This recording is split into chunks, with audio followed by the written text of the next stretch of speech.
Hello all. Sorry, I took off before. I was like, oh, my tummy's grumbling. I had to go and eat. But I just wanted to run. I told you I was doing 2 loaf readings and I forgot. Anyway, you'll see up there. I found a couple of things. So I'm going to go into it. I was just writing them down for myself, so I remember to get back to you.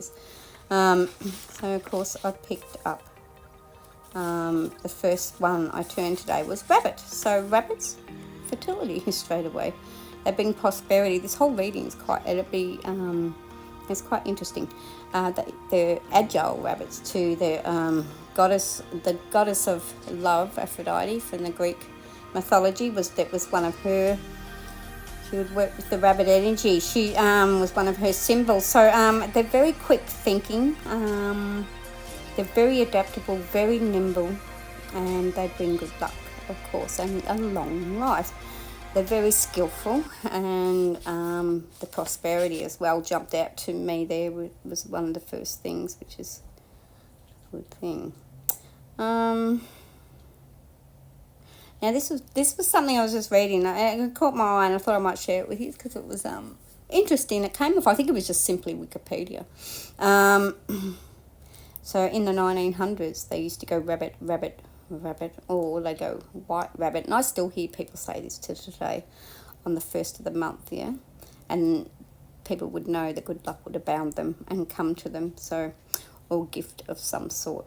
There would be so chant that on the first of the month and bring in prosperity and long life with the rabbit. The next one I got was the golden, up here I see a dragon jumping off the sun here. It's like so I went into more the sun dragon stuff, and of course they're light. They're actually quite rare too out in the dragon world, so to speak. They're very radiant, very bright, very healing. They bring good fortune and their power and strength too. They're actually, what was the story of dragons flying through? One the sun dragon here before, like the moon, all the others. So it was one of the first dragons that were written in. They bring that radiance. And then I was looking at the cup and I'm going around and going, okay, so nice radiance, nice great strength and power and rising, which is really good after a dark phase in one's life. Then I'm looking over the nest and there's this dolphin jumping out of the nest. So I don't know who this message for, but it came through. It's like I just see a little dolphin. I don't know what it was.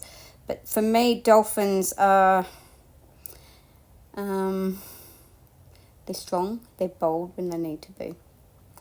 They also bring good, clear communication. So whoever's leaving the nest out here, which could be, my own son in the future will be too, leaving the nest at age 21 and leaping into new things, yeah. Up above it, I seen the little baby kookaburra, which I found interesting because it wasn't a big kookaburra. It was just a tiny little kookaburra sitting there looking over. Kookaburras for me, I've got one on my drum I did many years ago. I've always been about families, joy, nesting in around the home, happiness. They're strong too. They bring great strength and they're very bold as well, along with the dolphin. They'll protect what's theirs, yeah, and that's what kookaburras will do. That they can be quite brutal out there in stealing other birds' things to survive. They bring light into our life when you see them in symbology. They've also said to help return lost souls to family. That also bring babies, I'm told. And I think this is more the indigenous, so I'm not going to go fully into it because it's a little bit different for me, but it jumped out at me before when I was reading up on some more of it. For me, it's always been that light, that joy, that family stuff too. They shine bright. They when they're going through when we're going through a healing phase, they remind us to have laughter, add laughter in, and joy. It's really life. All right, and that's all. Merry part.